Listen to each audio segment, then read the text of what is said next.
नमस्कार। यदि ऐसा प्रश्न पूछा जाए कि भारत का सबसे पुराना और सबसे श्रेष्ठ धान्य कौन सा है, तो ये दो प्रश्नों का एक जवाब है चावल। क्यों? क्योंकि वेद, उपनिषद, महाभारत, रामायण से लेकर आयुर्वेद की प्रत्येक संहिताओं में चावल का वर्णन पाया जाता है। केवल वर्णन नहीं, जगह जगह पर चावल के गुण की प्रशंसा की गई है। तो ऐसे चावल के बारे में आज हम महत्वपूर्ण जानकारी लेंगे आयुर्वेद की दृष्टि से। तो चलिए देखते हैं भारत में जो प्रचलित एवं अप्रचलित कितने प्रकार के चावल है। अब ये गुणों के आधार पर चावल के प्रकार निकाले गए हैं। अब सर्वप्रथम हम देखते हैं कि इतिहास जब हम देखते हैं तो वेदों के पुराने काल से लेकर वेद से लेकर अब मध्यकालीन इतिहास तक 1 लाख तक चावल की प्रजातियां पाई जाती थी। आज 10,000 उसमें से मौजूद है और वो 10,000 में से 4,000 तो केवल बंगाल प्रांत में ही पाई जाती है। इसके ऊपर आज भी रिसर्च का कार्य हो रहा है। एक देबल देव नामक व्यक्ति है और एक संजय पाल जी जो हमारे खास कार्यकर्ता है, वो चावल की प्रजातियों का रक्षण कर रहे हैं बंगाल में। तो सर्वप्रथम हम देखते हैं कि पूरे भारत में प्रसिद्ध और अप्रसिद्ध कौन सी प्रजाति है। सबसे प्रथम देखते हैं बासमती, जिसका तो नाम आपने सुना होगा। जहां फंक्शन में जाते हैं, शादी ब्याह में जाते हैं, तो ये बासमती चावल जो मोटे मोटे होते हैं और अलग अलग से हो जाते हैं, तो ये बासमती चावल बहुत ही प्रसिद्ध है, लेकिन उसके गुण बहुत कम है।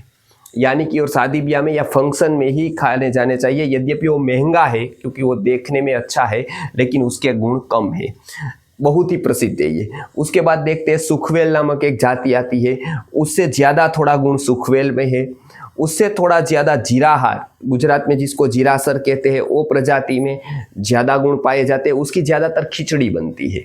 और उससे ज्यादा कमोद नामक जो बहुत ही प्रसिद्ध है, उसमें ज्यादा गुण पाए जाते हैं। तो ये तो हुई प्रसिद्ध जाति की बात। ऐसे प्रसिद्ध भी बहुत सारे चावल है अलग अलग प्रदेशों में, लेकिन आज तो हम इतना ही लेंगे। आगे हम देखते हैं जो अप्रसिद्ध है लेकिन बहुत ही गुणकारी चावल है। तो ऐसा है गोविंद भोग। ये जो चावल की प्रजाति है, मैंने पहले ही बताया, वो बंगाल में बहुत ही प्रसिद्ध है, यहाँ प्रसिद्ध नहीं है। तो पूरे भारत में वो प्रसिद्ध नहीं है। तो वो गोविंद भोग की एक विशेषता है कि वो बहुत ही सुगंधी होते हैं। यानी कि एक जगह पर रखे, पकने के लिए रखते हैं तो दूर दूर तक सुगंध जाती है उसकी। इसके लिए उसको सुगंधक भी संस्कृत में कहा जाता है।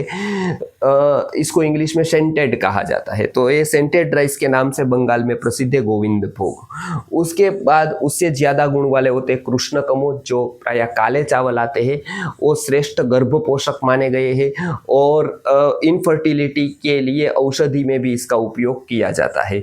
उसके बाद आता है साठी चावल, जो 60 दिन में पकते हैं और आयुर्वेद की चरक संहिता, सुश्रुत संहिता से लेकर वाग्भट और भाव प्रकाश तक ग्रंथ में यह साठी चावल का वर्णन आया है। यानी कि जो 60 दिन में पकने वाले चावल होते हैं।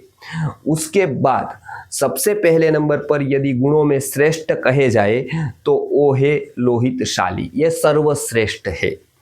चरक संहिता में सूत्र स्थान में बताया गया है, लोहितशालयः शुकधान्यानां पथ्यतमत्वे श्रेष्ठतमा भवन्ति। यानी कि लोहितशाली है वो सभी धान्यों में सबसे श्रेष्ठ है। यानी कि लोहितशाली को सबसे श्रेष्ठ माना गया है। अब हम देखते हैं कि ये चावल की बात की, अभी आपको जानकर आश्चर्य रहेगा कि चावल से जो भात बनाने की विधि है वो वेदों से लेकर आयुर्वेद की प्रत्येक संहिता में मिलती है। मतलब भात सबसे पुराना हमारा आहार है, ऐसा भी हम कह सकते हैं। तो उसकी सटीक जानकारी भाव प्रकाश नामक ग्रंथ में चावल बनाने की एक आयुर्वेदिक विधि बताई गई है। तो उसमें यह लिखा गया है कि सुधौतांश तंडुलांश पीतांश तोये पंच गुणे पचे तदुक्तम प्रसृतम चोष्णम विशदम गुणवन्मतम। यानी कि धोए हुए चावल को उसके बाद 5 गुना पानी लेकर जब पकाया जाता है, बराबर है, उसके बाद तदुक्तम प्रसृतम चोषणम, यानी कि बाद में जो पानी होता है जिसको हम ओसामण कहते हैं वो निकाल दिया जाता है। तो वो बहुत ही गुण वाला चावल बन जाता है। यानी कि 2 बात बताइए, एक धोया हुआ और उसके बाद पकाने के बाद पानी को निकाला हुआ, बराबर है। तो ये गुण वाले चावल है, बहुत ही उत्तम है।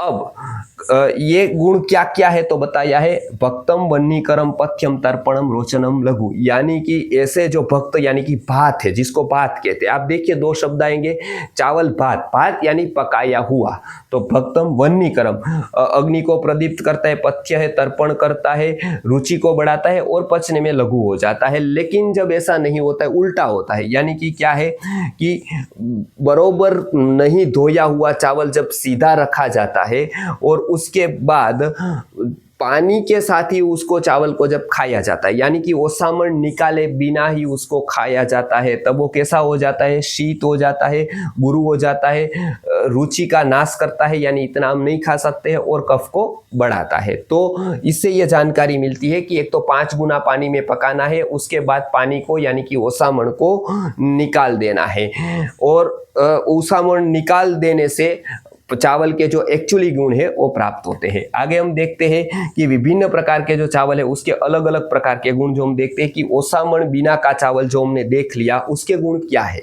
मतलब ओसामण निकाल दिया तो वो चावल कैसा हो जाएगा गुणकारी, तो इसमें है शरीर की धातुओं को पुष्ट करने वाला, वायुनाशक, रुचिकर, वो पचने में हल्का हो जाएगा, जो हमने देखा है।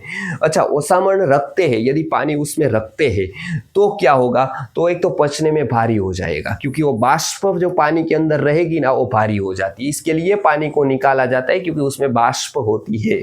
तृप्तिदायक, क्षयनाशक, मल बांधने वाला और कफ और वायुकारक हो जाता है जब वो पानी चावल के अंदर है और वही चावल हम खाते हैं। तो बेस्ट है पानी को निकाल दे, और पानी को बिल्कुल वेस्ट नहीं जाने देना है, तो इसका एक औषधीय उपयोग भी है। बहनों के लिए ये पानी जिसको ओसामण कहते हैं वो सर्वश्रेष्ठ औषधि है और अनुपान भी है औषधि का।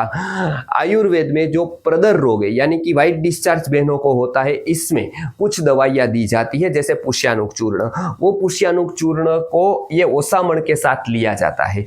अच्छा, किसी भी प्रकार की औषधि नहीं लेनी है तो भी आप व्हाइट डिस्चार्ज है, अधिक मेंसिस आ रहा है, ब्लीडिंग हो रहा है, ऐसी अवस्था में ये चावल के पानी केवल 2 बार लेंगे तो बहुत ही फर्क पड़ जाएगा। ये चावल का जो निकाला हुआ ओसामण है ना वो अद्भुत औषधि है और अनुपान भी है। तो ये हमने देखा ओसामण निकाला हुआ और ओसामण वाला चावल को।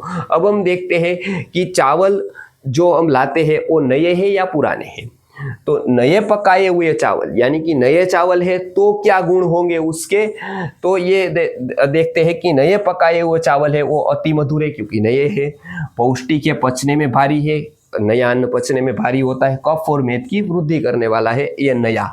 आयुर्वेद की दृष्टि से अन्न है वो नया है तो वो कम गुणकारी है, हमने देखा। और पुराना यदि है, सेवक और अन्न पुराने अच्छे हैं तो ये पुराने पकाए हुए चावल है वो पचने में हल्के हैं, रुचिकर है, पौष्टिक है, कफ न करने वाले हैं और थोड़ा सा वायुकारक है। ये पुराने पकाए हुए चावल के गुण बताए हैं। अब हम देखते हैं कि इसी तरह से कभी कभी औषधीय रूप में भी अलग अलग विधि से चावल को पकाया जाता है, जैसे कि कभी तक्र में पकाया हुआ चावल यानी कि छाछ में चावल पकाते हैं तो उसका औषधीय योग है वो है अति मधुर, पौष्टिक, पचने में भारी, कफ और मेद की वृद्धि करने वाला होता है। कभी कभी मेद बढ़ाने वाला, वजन बढ़ाना है, मेद को बढ़ाना है तो ऐसे चावल औषधि के रूप में प्रयोग होते हैं। भूंजकर बनाया हुआ चावल, मतलब चावल को भूंजा और उसके बाद बनाया तो आसानी से पचने वाले हैं क्योंकि भूंजे हुए हैं। त्रिदोष शामक है, बुखार, क्षय, अतिसार को ठीक करने वाले हैं। और भी भूंजकर बनाया हुआ जैसे आया तो मैं मुझे एक याद आ गया कि जैसे यहाँ भूंजकर बताया ऐसे एक जलाकर जो भूमि को जलाया जाता है उसके बाद उसमें चावल उगाया जाता है और डायबिटीज के लिए सर्वश्रेष्ठ चावल है। दग्धायाम अवनो जाता, सुश्रुत संहिता में बताया गया है कि ऐसे चावल डायबिटीज वालों के लिए एक औषधि। हालांकि जमीन को जलानी नहीं चाहिए लेकिन जलाकर जब चावल बनाते तो कुछ औषधि के लिए उसमें छूट दी गई है कि जमीन को जला सकते हैं। तो ये चावल के गुण हमने देखे। अब आगे हम देखते हैं कि जैसे एक औषधीय प्रयोग देखा हमने चावल छाछ के साथ, इस तरह से शक्कर घृत के साथ, घी के साथ भी चावल खाया जाता है और दाह और गर्मी का शमन करने वाला होता है, बलकारक कफ करने वाला होता है। घी और शक्कर के साथ, केवल घी के साथ भी हमको चावल खाना चाहिए। भोजन के पहले ही हम घी के साथ थोड़ा खाते हैं तो अच्छा रहता है। ताज़ा दही के साथ जब चावल खाते हैं तो सर्दी को हफ्ते भर में ठीक करने वाला होता है। बहुत ही अद्भुत प्रयोग है। और रुचिकर को बढ़ाता है और जठराग्नि को प्रदीप्त करता है। इसी तरह से इनफर्टिलिटी की समस्या है और पुत्रेष्टि याग करते हैं तो उसके बाद उसको दूध में पकाकर चावल खाने का हम बताते हैं। और पुरुषों के लिए भी वो शुक्र धातु को वृद्धि करने वाला होता है दूध में पकाया हुआ चावल, ऐसा भी एक प्रयोग मिलता है। तो ये हमने देखे चावल के औषधीय प्रयोग। अब हम देखते हैं कि कैसे चावल भूलकर भी नहीं खाने चाहिए।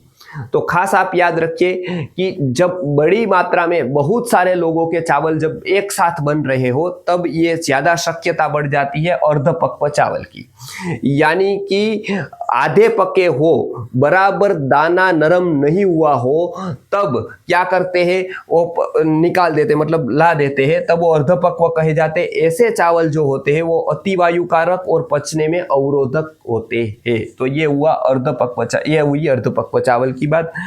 अब ऐसा उससे उल्टा होता है, कभी कभी क्या होता है एकदम चावल रखे और बहुत पका लिए, एकदम मानो कि वो दाना ही टूट गया, चूरा चूरा हो गया, लगभग पानी जैसा हो गया, तब वो क्या होता है अतिपक्व चावल।